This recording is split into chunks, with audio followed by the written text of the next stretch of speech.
There are people in this world. Bad people. Wrong people. People who say that Jean is a bad unit. That this innocent little lad isn't worth using and is in fact one of the worst units in Fire Emblem Engage. What those people don't know, or refuse to acknowledge, is that this boy, this doctor in training, may be one of the most capable engines of destruction to grace the battlefields of Lethos. That he will send his enemies laughing and wailing into those darkened arcades of antiquity, the noxious fumes that herald his arrival singed into their very souls. This is the Plague Dr. Jean build.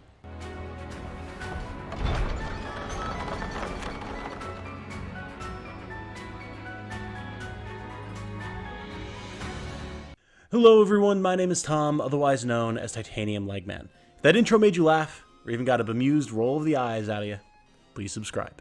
Thank you. Before I begin, it's important that I fully credit this build to the Incompletionist, a member of my community who has had some truly wild build ideas. This one is his baby, and I'm so pleased with how Jean performed in my Maddening run, and I'm honored to share the full build with you now. If you've been watching some of my other build videos, you have an idea of how this works, but if you haven't, or you need a refresher, here's the rundown, and thank you, Incompletionist. This is a Dagger's backup build, meant to turn Jean into an impossible-to-hit poison distribution machine who can plant himself in the enemy line, pull aggro, and soften up the entire enemy army without breaking a sweat. This isn't hyperbole either, I quite literally mean that between his own avoid and his backup attacks, Jean can single-handedly poison entire maps, or sides of maps in split-team scenarios, by basically just existing. The end goal is to have Jean land an Enchanter if using the Fire Emblem Engage DLC, or if you haven't already dedicated the class to someone else, and Wolf Knight if Enchanter isn't available. You'll be using a forged steel or silver dagger with the Micaiah engraving, and Lucina for an emblem. With this setup, enemies even in the endgame will rarely have more than single-digit hit rates on Jean, enough to target him, but never truly enough to threaten him. He'll have just enough damage to land poison on all but the tankiest enemies, and with Lucina, he'll be chipping in even more damage and poison everywhere that your army is engaged in combat, thanks to Lucina granting him backup attacks. If you are running Enchanter, you can add all of the class's support ability in here as well, which is really just the cherry on top. Remember, this is a Maddening mode build, so it can and will work for all of your needs. Let's talk stats and leveling. There's two ways to go about this task, the optimal and the faster but not optimal. The optimal path is to not get Jean any XP until you are able to class change him, which we'll address in a second, and then power level him in the chosen class. This isn't that hard to do with things like the Micaiah emblem, but it is worth considering. The less optimal path is to just use Jean as normal for healing and the like, not worrying about the growths he has as a martial monk, then class changing him once he's promoted. The choice is yours, though to really make this build hum, I do recommend investing the resources to taking the optimal path. I'll assume that's what you're doing if you're following the guide for the sake of simplicity, but you can still follow along if you're not, no problem. To start, of course, recruit Jean from his paralog. Next, play up to the point you acquire your first master and second seals, or get some from the Tower of Trials if that's to your liking, and acquire Emblem Leaf. Next, head to the arena and train Jean with Leaf to get him to Bond Rank 2, and thus Axe Proficiency. While you're in the Somniel, I do highly recommend forging a steel or silver dagger and engraving it with Micaiah's engrave for a massive boost in Avoid before you lose access to her and her engraving as part of the story. From here, use a second seal to class change Jean to an Axe Cavalier, and you're ready to begin the leveling process. The reason we're going with Axe Cav here is its balance of growths that will set Jean up for success, as well as its ease of transitioning into Wolf Knight via promotion. Those growths are as follows and have been on screen for a bit. 70 HP, 40 Strength, 20 Magic, 55 Dex, 60 Speed, 45 Defense, 40 Res, 45 Luck, and 5 Build. These are, of course, all percentages. Our goal here is to bolster Jean's rather sad strength growth via Cavalier, while still making use of his good dex and speed for the future of the build. Ideally, you'd want to go Sword Fighter for even better dex and speed, but that costs extra second in or master seals, and if you're trying to get this build online ASAP, that's not really a reasonable cost for the very late game benefit. The goal here is to ensure that Jean has enough strength to get his damage through with daggers when he's not using backup attacks, while still ensuring that he's fast and dexterous and able to survive on the front lines. It's very important here. Once you've changed Jean to your class of choice, you'll need to power level him. The most efficient way to do this that won't gimp the rest of your team is utilizing Micaiah's Emblem Ring to let Jean continue to use staves, and more importantly, the Great Sacrifice skill. Having the chance to continue using Jean as a healing support unit during the leveling process will keep him relevant and gaining XP while keeping him off the front line, and can lead to some consistently strong gains over a fairly short period of time.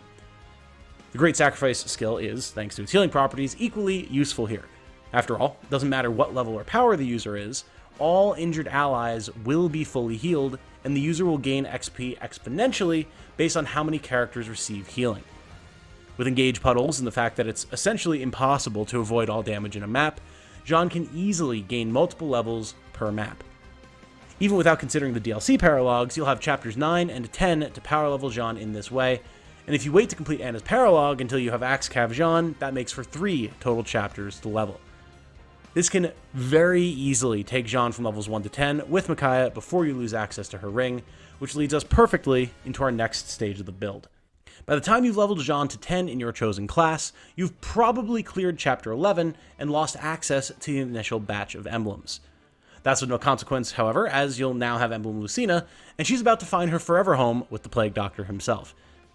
Ideally, you'll also have a Master Seal or the Mystic Satchel if you're using and completed the Fel Xenolog, and can class change Jean at this time. For the sake of completeness, the growths for these classes are as follows. For Wolf Knight, looking at 70 HP, 30 Strength, 20 Magic, 65 Dex, 80 Speed, 35 Defense, 60 Res, 65 Luck, and 5 Build. So, Wolf Knight is essentially a weaker but faster Axe Cavalier.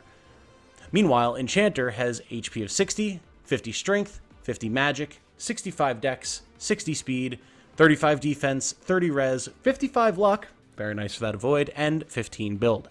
Which goes to show that Enchanter is basically a stronger, slower, less magically resistant version of Wolf Knight, which honestly works out well thanks to that higher strength.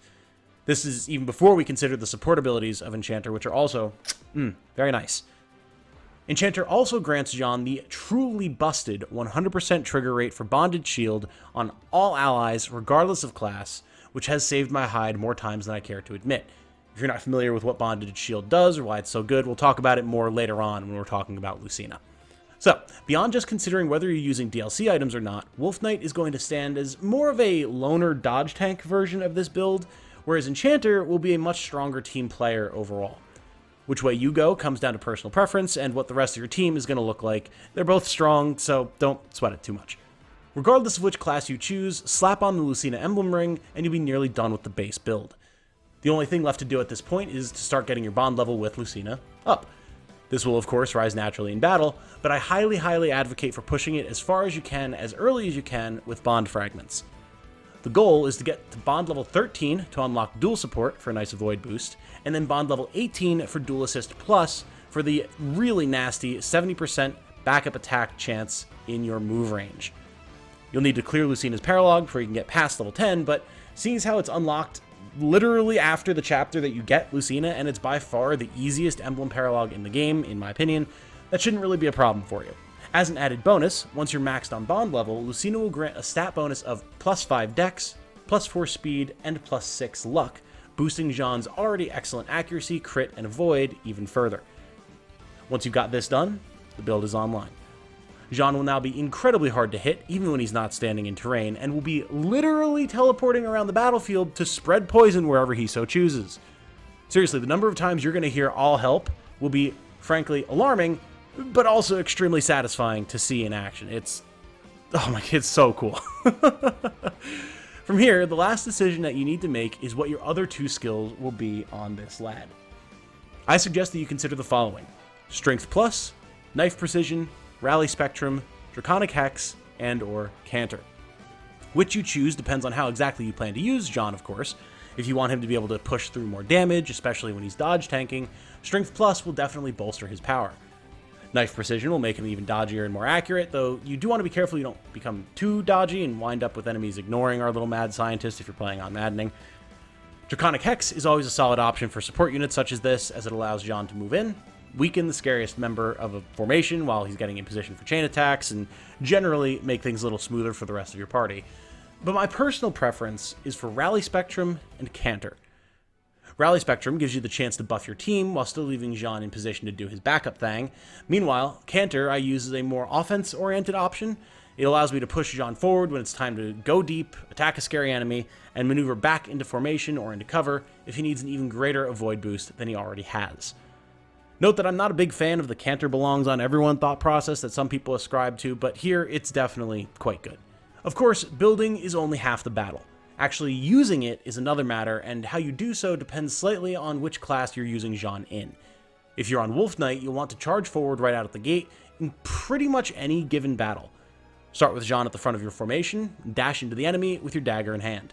If you can, set up in a terrain tile, hit an enemy, and watch on the enemy phase as Jean proceeds to dodge pretty much everything and poison the whole line.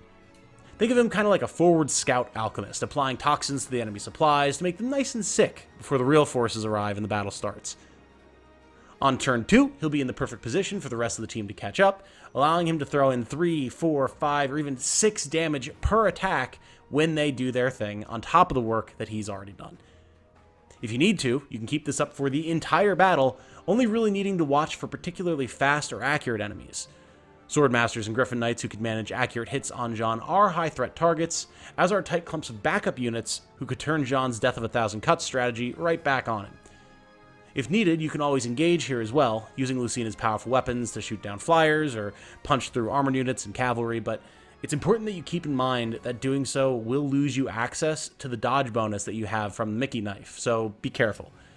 Meanwhile, slower and squishier units like Berserkers, Sages, or Mage Knights, and Snipers will absolutely fold here, so have fun dropping them en masse. When it comes time to take down the boss or other units with health crystals, Jean's going to be your vanguard. With his high speed in Wolf Knight, and just in general, he can get a couple preemptive hits in with his poison, adding a significant damage boost to the rest of your party on top of getting even more backup attacks when they attack. And again, with his high avoid, it's incredibly unlikely that he'll take a counter in most scenarios. I'm not kidding when I say this, Jean could easily rack up 50 to 100 damage or more on a boss, depending on how many health crystals it has, and he'll stack up to max poison on them near immediately as well. This is where skills like Strength Plus and Knife Precision will be the most useful, since bosses of course tend to have inflated stats, and you want to be able to more easily slay out on rank and file enemies as well. On the flip side, if you're using Enchanter, there's a bit more nuance to be had. Whereas Wolf Knight is pretty exclusively a get-stuck-in-there class, Enchanter is far more defensive. It has lower move, so you can't push nearly as hard, and you're not quite as dodgy on a per-hit basis, even though you are still really dodgy, especially with Lucina's dual support. Like I mentioned earlier, you get the 100% trigger rate for Bonded Shield due to Chi Adept, so you want to be near the rest of the formation for emergency shielding. And you have all sorts of strong item surges, such as AoE healing with vulneraries, engaged charge with elixirs, and corrupted effectiveness application via pure waters. This one's a real sleeper hit. I was not expecting this to be as good as it is, but it really, really is. Being near your other units will also allow them to make use of Enchanter's convoy access, which can be very useful, especially for your staff wielders. At the start of the fight with Enchanter Jean, you're going to push him up with the rest of your formation and begin applying any buffs that you intend to use via surges. Most commonly for me, this was weapon surging Jean's steel dagger to get extra damage, as I didn't tend to use tonic surges that much. If you need to bait out scary enemies with high damage, dangerous staves, or ranged attacks like Ballista and Siege Tomes, that's when you'll keep Jean on the front to soak those initial hits and begin applying poison. He also makes a strong candidate for holding choke points, as you can see here. And if you can't dodge tank through, you can fall back on Bonded Shield to cover whoever is going to be tanking. Continue to push with your formation, and Jean will still be dealing plenty of damage and dishing out tons of poison through his chain attacks, even if he's not doing as much direct combat as he would be on Wolf Knight. For bosses, speaking of Wolf Knight, the strategy is largely the same here. Open with Jean for poison application and an initial damage hit, unless you have a specific item surge or intend to rally or something. This is definitely riskier than Wolf Knight, as your avoid won't be quite as high as on Wolf Knight, and if you're opening with Jean, you probably won't have as many units around for dual support boosts, but it's still typically a pretty safe play. Jean is insanely dodgy in this build. You can also wait and go for a big one-for-all with Lucina's Emblem attack, but I found that Jean really just doesn't have the damage to make it worth doing this over applying more poison early, so that one's up to you. This is the build that I chose to run through the end game, and I gotta say, it's the one that I recommend the most, and this is where I'm gonna probably say put on Canter and Rally Spectrum. It hummed, man. Regardless of the specifics that you go for with your version of the Plague Doctor, the core is still the same. One of the builds in Engage that I truly feel is a contender for the best in the game. The raw damage that John will rack up over the course of the game is nothing to sneeze at, and the damage that he enables on the rest of the team is truly, truly insane. Since he joined so early, it's easy to start getting the build online and incorporate it into pretty much any team. And pretty much from the moment you get Lucina, he'll be out there crippling all the enemies of the Divine Dragon with Fetid Fume and Wicked Blade alike. It's great, and seriously is up there for me with Brave King Boucheron for one of my favorite things about Engage. If you have any comments, questions, or suggestions about this build or any of my other content, feel free to hit me up in the comments or in my Discord, and let me know what you think of the build in general. Does it change your mind on Jean? Were you a hater who now sees the light? I'd love to know. And again, huge thanks and props to the Incompletionist for showing me his build and letting me cover it here on the channel. It's been an absolute pleasure to share it with you all, and he deserves full credit. Thanks, Chief. That said, I'm going to wrap this one up here. My name has been Tom, otherwise known as Titanium Legman. I hope you all have a good night. Stay safe and healthy out there. And remember, be good to each other. Bye now.